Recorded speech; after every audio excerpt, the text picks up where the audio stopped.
Well, everyone, we're back again here with another video on just information that could be helpful to buyers or sellers in this market. We're still in the pandemics, and people are concerned, worried, maybe they're just confused as far as what to do, whether they're looking to buy or looking to sell. So hopefully we're going to answer some of those questions. So I have with me Diana Gonzalez, Annie Mac. She's a lender. So how are you, Diana? I'm good. How are you, Rogelio? I'm great. So I should probably change my background because there's no more snow left in the Denver views, but it's always beautiful to have that. I think it's actually better to keep it right now because it's so hot. It's almost 100 degrees out there that just visualizing the snow kind of makes you cool off somewhat. I mean, there's still a little snow in the mountains, but not this much. No, but it looks cool. I like it. I think you should keep that. I think so. We always push for, it's always better to if possible, right? For the right person, depending on their budget and how much they're paying for rent, that it's better to be a homeowner than a renter. Right? You have more control. You have more privacy. Even if you're renting, you're on a year-to-year lease, and who knows what happens after that. A seller may want to sell and may want to raise the rent. You may want to increase the requirements, pay the trash now, or now more limitations, rules, etc. But let's get to the financing on why it still makes sense and how things are going with obtaining the loan nowadays. Yeah, absolutely. Thanks, Rogelio. So I think it's a really good time to buy, especially because interest rates are really low. Even some programs for my first-time home buyers out there have some really great offers as far as, obviously programs for first-time home buyers, but for your down payment assistance and stuff like that. But even those programs are having excellent rates. So when what are excellent rates? Like, I know it's all relative, right? So I know, and we're in the business, and especially if you're a lender, to quote anything, because one day it'll be this, one day's the next. But if you were to say a range of kind of where they're at, what would you, if you were to put any numbers to it, that it could be as low as this or as high as that? Yeah. Well, one of the programs in specific that I have on the top of my head right now that I have really been enjoying has a interest rate right now at 2.875 and requiring a minimum of 660 credit score. Okay. And this money. I want to highlight that. That's under 3%. Under 3%. Isn't that like about the inflation rate? Right. I mean, seriously. And then with a 660 FICO score, so if you're targeting a score, and everybody's always say work on your credit, a good target to have is 660. And I tell you what, it's not impossible to buy a home with less than 660, but you have more options available to you, and things kind of get maybe cheaper, like in a way, because you have access to maybe down payment programs that you wouldn't if you didn't have that score. Or if you have your own down payment, you may be able to get even a better rate depending on your situation. So I just wanted to kind of highlight that. Absolutely, yeah. Thank you.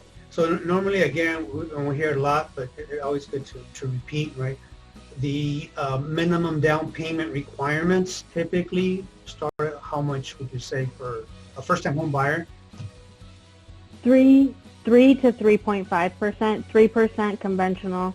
That's more into the loan details now, but 3.5% FHA. Okay, and I put up some graphics, but just to give you an idea, real world starting home prices at the low end are really in the 300s for Denver Metro, and you kind of go from there. So we're talking about in the neighborhood of $10,000, right, give or take, right, for the down payment, and that's the assistance that's also available. Correct. What would you say about closing costs in general, on how much they are? Yeah, I average them out, depending on the loan, of course, but I'd say $5,000 to $7,000 on closing costs. Mm-hmm. That's what I would average it out right now. Yeah. So, for somebody that's saving up, I would say, and this is on because there's certain things you can get on the loan side, but then when you go out and look at homes, you need to be aware of. So one of the things is the earnest money. Okay, The earnest money is a deposit. It's a set aside to, for the home, to go under contract, and that the, seller just take it out of the market. Well, you don't see hardly anything under $2,000. Most of the time it's going to be $2,000 all the way up to $8,000 just to have that home, again, removed from the market. That's the earnest money. And so you need to have that available to you, even though, let's say, the total closing costs are going to be, let's say, $6,000, and somehow we worked it out to where the seller's helping you out with $3,000, right? So you only come to the table with three.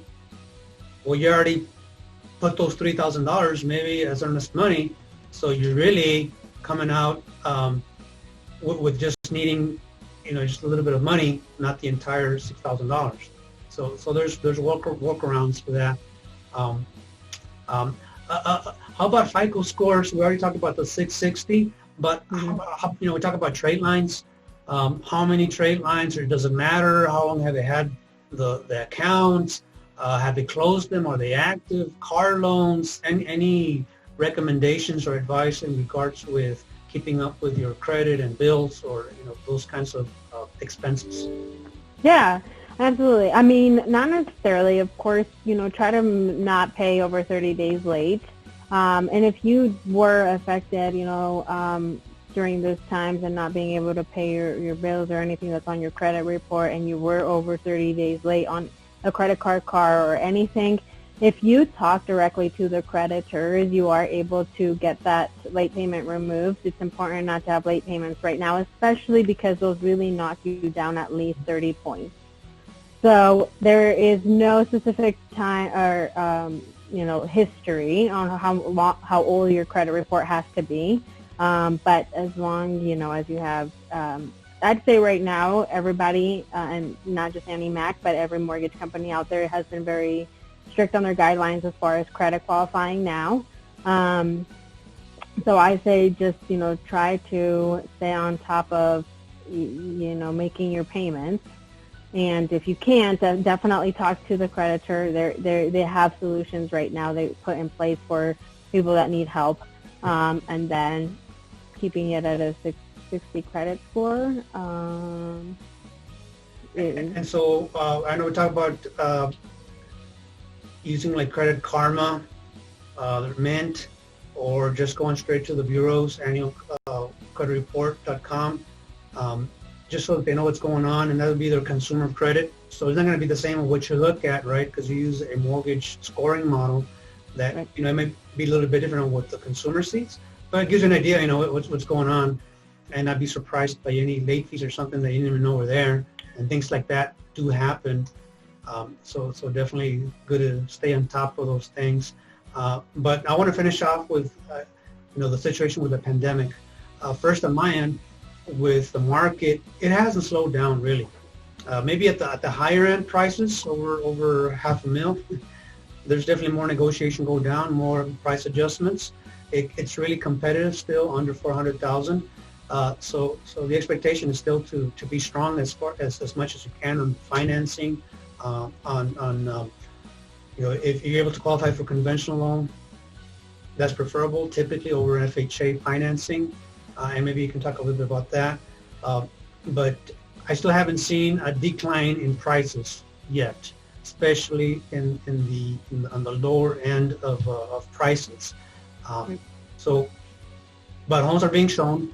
People are out there. We're doing it under the state guidelines, with gloves, with wearing masks. We ask our clients, when we look at homes, we only have one family at a time. We don't overlap showings, and that we have hand sanitizer. We have all the precautionary steps taken when showing homes from the seller's perspective, and having whatever available to make it as safe for them as well as for the buyers.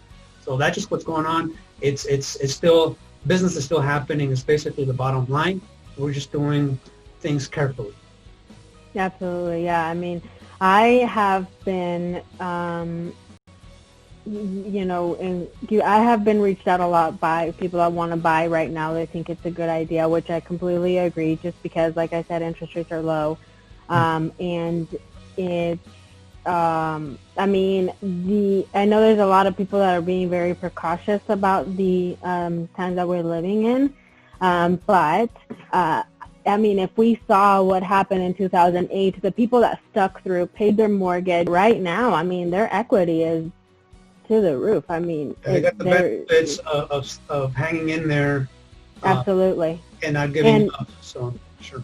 And I don't think, I mean, especially not in the Denver metro or even here in Colorado, I don't know if we will see a huge decline in prices for homes. I mean, our demand is high right now as far as people wanting to buy.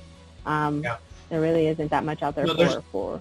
Rental vacancies are still very low, so there's a trickle down.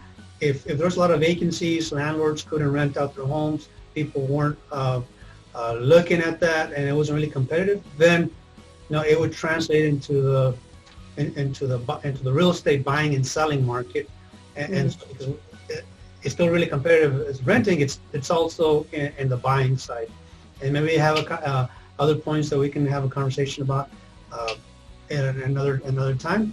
So I just kind of want to leave it at that. Thank you for this time to just have a conversation about loans and buying and just how things are. So we'll share your information, put it up on the screen, and maybe some links here for anybody who has any questions. Any last thoughts just for people out there just watching the video? No, I just, thanks for having me, Rogelio. Absolutely. If you are thinking about, buying right now, I think it's important to at least start exploring, get educated, see if right now would be a good fit. If you don't think right now is a good time for you, but you still decide to explore your options, I say just make the decision whether it does make sense to you, or if you don't see a, risk in the next coming months. But I will say that right now, the demand is high, and it's super cool to live through this because I've, learned a lot, and I believe that we're just going to keep getting better and stronger here as far as home ownership, Yeah, we got to adjust to life. Life doesn't adjust to you, so. Exactly. You have to move forward, keep on doing what you got to be doing. Okay, well, have a good rest of the day, and we'll be in touch. Thanks, Rogelio. Be good. Bye.